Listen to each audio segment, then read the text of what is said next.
মাটি কিভাবে মাইক্রোব এবং অমেরুদণ্ডী প্রাণীদের মাধ্যমে জৈব পদার্থের পতনের মাধ্যমে শক্তির উৎস হিসেবে কাজ করে? How does soil serve as a source of energy through organic matter decomposition by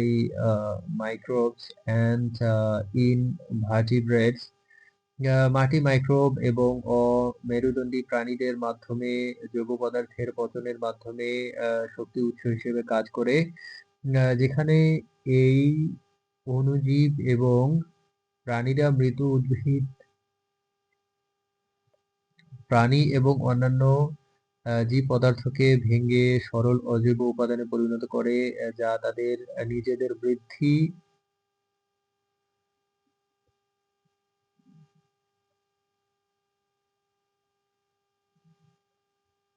ও কার্যকলাপের জন্য শক্তি সরবরাহ করে এবং একই সাথে পরিবেশে carbon,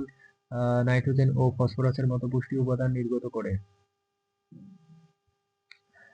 Soil serve as a source of energy through the decomposition of organic matter by microbes, bacteria, fungi, and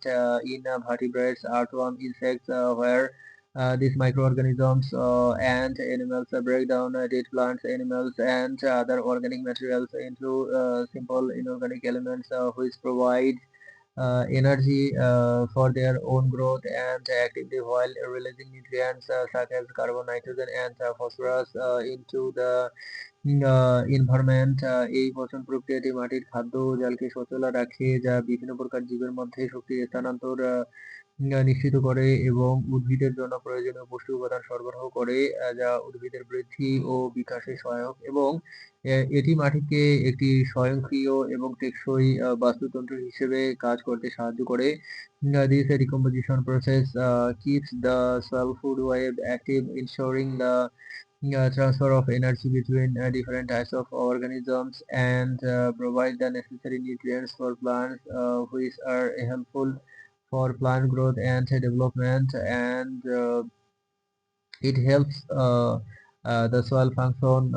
as an automatic and sustainable ecosystem. বৈশিষ্ট্য: জৈব পদার্থের পচনে decomposition of organic matter, microbe ও অমেরুদণ্ডী প্রাণী, মাইক্রোবস and invertebrates, শক্তির উৎপাদন, production of energy, পুষ্টি উপাদানের মুক্তি, রিলিজ অফ নিউট্রিয়েন্টস, খাদ্য জালের সচলতা, অ্যাক্টিভেটিং দ্য ফুড ওয়েব। এই পচন প্রক্রিয়ার মাধ্যমে মাটি পরিবেশের জন্য একটি গুরুত্বপূর্ণ ভূমিকা পালন করে, কারণ এটি কার্বন চক্র, নাইট্রোজেন চক্র এবং অন্যান্য পুষ্টি চক্রকে সচল রাখে, যা পৃথিবীর জীববৈচিত্র্য এবং পরিবেশের ভারসাম্য বজায় রাখতে সহায়ক। Through this decomposition process, soil plays an important role for the environment, as it keeps the carbon cycle, nitrogen cycle, and other nutrient cycle active, which helps maintain the earth biodiversity and environmental balance. উদাহরণ: bacteria জৈব পদার্থ পচায়, bacteria decompose organic matter, কেঁচো মাটির জৈব পদার্থ খায়, আর্থওয়ার্মস ইট soil organic matter, পচন প্রক্রিয়ায় শক্তি উৎপন্ন হয়, energy is produced during decomposition, পুষ্টি উপাদান মাটিতে ফিরে আসে, nutrients returns to the soil, মাটি একটি শক্তির উৎস, soil is a source of energy.